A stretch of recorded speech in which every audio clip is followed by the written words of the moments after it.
SIMNIKIWE XABANISA says Allister Coetzees' decision not to recall Ruan Combrinck shows his inability to make sensible left field calls. One blustery night in 2004 in Gosford, a tiny Australian town north of Sydney, former Springbok coach Jake White held court over drinks with the South African media on all things rugby. It was a most informative, and at times odd session. He did claim centre DeWitt Barry was the country's best fetcher at one stage, when Bok coaches and rugby hacks could still have informal chats. The one topic he particularly warmed to was selection, which is considered his second best gift, after building teams from the ashes. White shared such theories as the late Kitch Christie's belief that the first two names on your team are the tight head and the reserve tight head, and his own about the best players not necessarily making up the best teams. What he may have left out was how crucial left field selections are for an international coach. These gut feel selections are those inspired coaches' calls which leave the rest of us wondering if he's lost his marbles but somehow work. This is the kind of selection that almost runs parallel to whether a player has enough experience or is in form. It's a sixth sense that the white-hot cauldron of Test rugby might bring out the best in him regardless of how much he's played or if he looks sharp or not. While he may have invested in some questionable ideas himself, he flirted with the thought he could get by with Jaco van der Westhuizen and at fly half, and without Victor Matfield at lock, White had some pearlers. How many people would have brought back the exiled Percy Montgomery and Us Durant, then on a comeback trail from retirement, like he did in 2004? White's best call at that time was probably Joe van Niekerk, who was always injured during Super Rugby, and hardly played for the Stormers.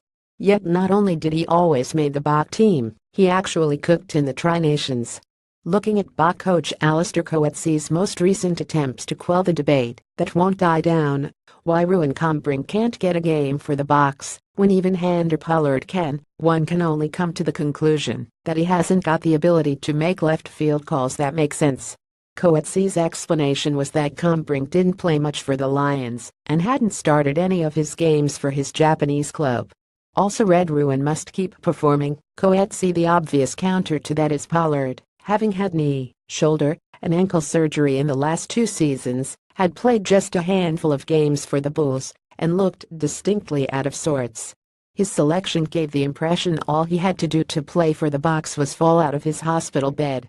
Coetzee then said Pollard had shown the necessary sharpness in the Bok camp, a theory so disproved by his one-off performance against the All Blacks he is now lucky to catch a Currie Cup game with the Bulls off the bench. Forget the rumblings about Pollard's SA Rugby contract dictating that he not play Currie Cup rugby. If this was Coetzee's left field selection, then he failed the test miserably. What makes these calls work is the coach's ability to see something the rest of us don't in a player.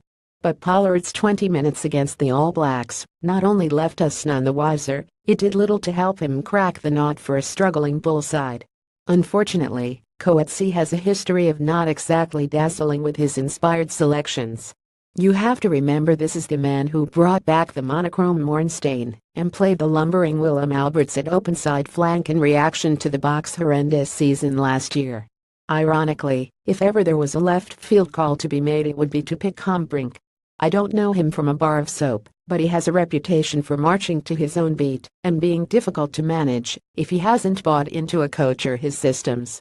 Managing that situation would go some way towards suggesting Coetzee can go the path less traveled when it comes to selection. Photo: Ashley Vlamingallo. Images: Eben Etzebeth is on the cover of SA Rugby magazine's new issue, on sale this week. A successful 2023 World Cup bid would force SA Rugby to address its structural flaws and ultimately boost the Springboks' performance over the next 6 years, writes John Cardinelli. The Springboks' blowout against the All Blacks on Saturday is simply a microcosm of a far greater problem facing South African rugby, writes Craig Lewis.